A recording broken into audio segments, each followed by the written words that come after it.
Intruder, identify yourself.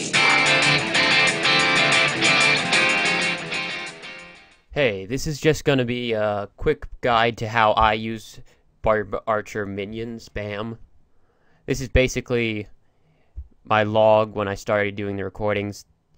That dragon one was just when I got on after sleeping, so I had cooked dragons overnight.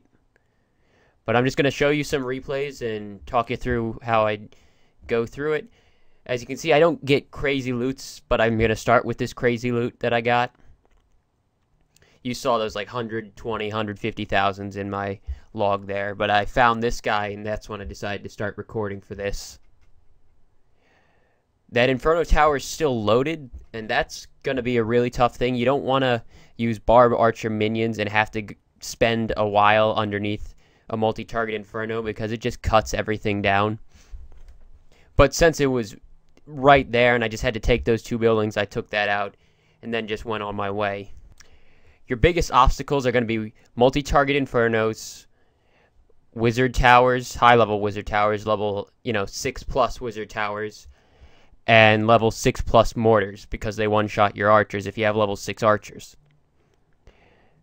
Also, use your clan castle whenever you can if your clan's fine with that, because that'll actually speed up your attacks if you use some troops that you didn't have to cook yourself. And that may sound bad, like, oh, they're cooking their troops for you, but in reality, if you're just requesting archers, they're donating 5 archers, and you're donating, archers or minions or whatever back to them. So it all evens out in the end, even if you request a lot. Right now, I have low resources for everything because I just started a bunch of different upgrades. So I'm actually just going for whatever I can get. Even if I take all the gold, I'm still going to try for the dark elixir and the elixir because those are low too. My other raids are going to be gold centered. But like when I'm in point defense, I can just dot down archers. You don't want to dot down a bunch of archers. You don't want to like hold it down like I do right there, right in range of a mortar. You just lose them all at once. That's mainly what the barbarians are for. The barbarians are the tanks. They take the hits from the wizard towers and the mortars and all that stuff. And the archers do most of the work, really.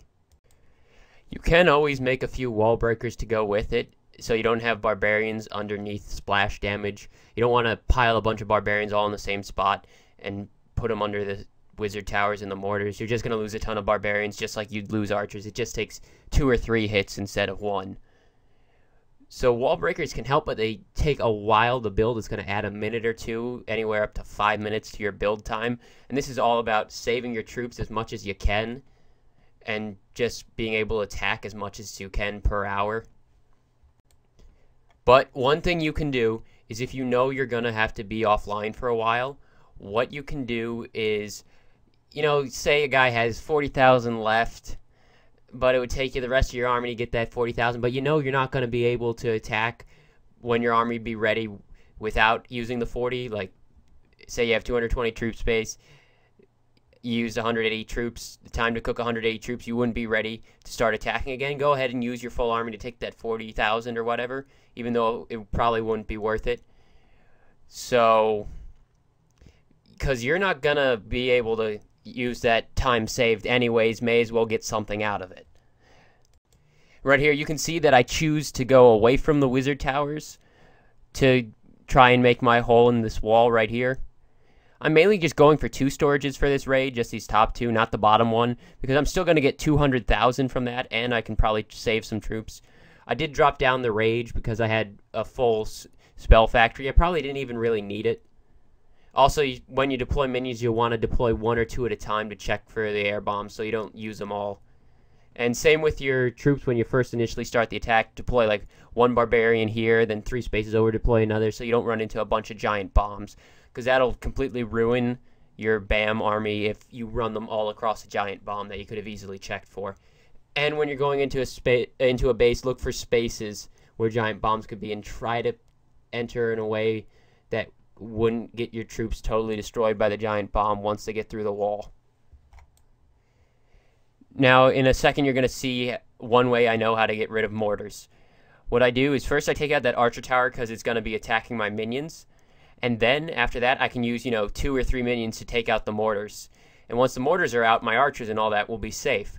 So if you see some exposed mortars, first take out whatever will kill your minions, and then just dot some minions on the mortars, and you'll get rid of the splash really easily. As far as wizard towers go, the wizard towers can hit the minions right back. Also, if you get close to 50%, go for the 50%. Like, you see I'm going for 50% in all of these. I wanted to get my trophies up since I dropped to around 2,000, and I normally want to farm around 2,200. And if you're in crystal or above, your loot bonus from attacks, the league bonus, will actually help you a lot. It'll add up. If you do, like, I don't know, say you do 50 raids over the course of however long it takes you to do 50 raids, and you'll win 40 of them, that's an extra, you know, if you're in Crystal 3, that's an extra 800 and something thousand gold, 800 something thousand elixir, and all that good stuff. So it does add up after a while, especially if you raid a lot of times per day. It's Monday night, and I'm already at like 50 some attacks. So 50 attacks, and I'm in between Crystal 2 and Crystal 3, bouncing back and forth. So I've probably gotten anywhere from 1 to 1.5 million gold just from my wins, just from the league bonus. So we've gone over the basics. Don't deploy your troops into places where you're obviously going to hit a trap. Check for traps. Don't deploy archers straight into anything but maybe low-level cannons and low-level archer towers. Unless you have no choice, you want to lead off with the barbarians to tank it. And you want to use both of them all over the place. And same thing for minions, they're just flying archers and they do more damage per second, so they're really good for taking out storages. I wanted to get a really good storage raid to show you guys because you can just break through the walls. I only had that one that was shown just before, but you can get pretty far in if your troops are max level and you're using BAM. As far as spells go, I usually carry 1 lightning, 3 rage, and 1 jump, and I usually use them fast enough that I don't hit full spell factory, so I'll just alternate whatever I'm building. If I don't have my jump but I have a rage, I'll make a jump, but if I don't have any rage, I'll prioritize making the rage because the rage is more important. And with heroes, you don't need them for BAM. You can have both of them upgrading at the same time, and you can actually go for dark elixir instead of gold. But basically when I have heroes awake, I'll be using them to get the storages, like that. It wasn't much in the storages, but if I'm going to use him to get the 50% because I'm trying to climb back up, might as well go for the storages, even though it kind of killed him off and he has to sleep for 3 hours. And as far as trophy ranges go, Town Hall 9 might want to be around 1,600 or around 2,000. Town Hall 10, either 1,700 or I prefer 2,200 to 2,400. With Town Hall 10, at least try and hold trophies, even if you're not, you know, getting the win all the time for the league bonus. At least try and keep your trophies around the same value. And I don't really go for exposed town halls when I find them, because it's just a waste of time if I've been searching for a while. But if the target I'm attacking has an exposed town hall, I'll take the 2-star instead of the 1-star 50% if I really want to get my trophies back up. I usually have to search for a little while. Sometimes I even go negative on my searches. Sometimes I make, you know, plus 300,000, find them on the first click. But a lot of the time it's average. I just raid more often than most people. That's all. I'm not like finding way better bases all the time. But today was a really good day. I did find a lot of really good bases. And thanks for watching.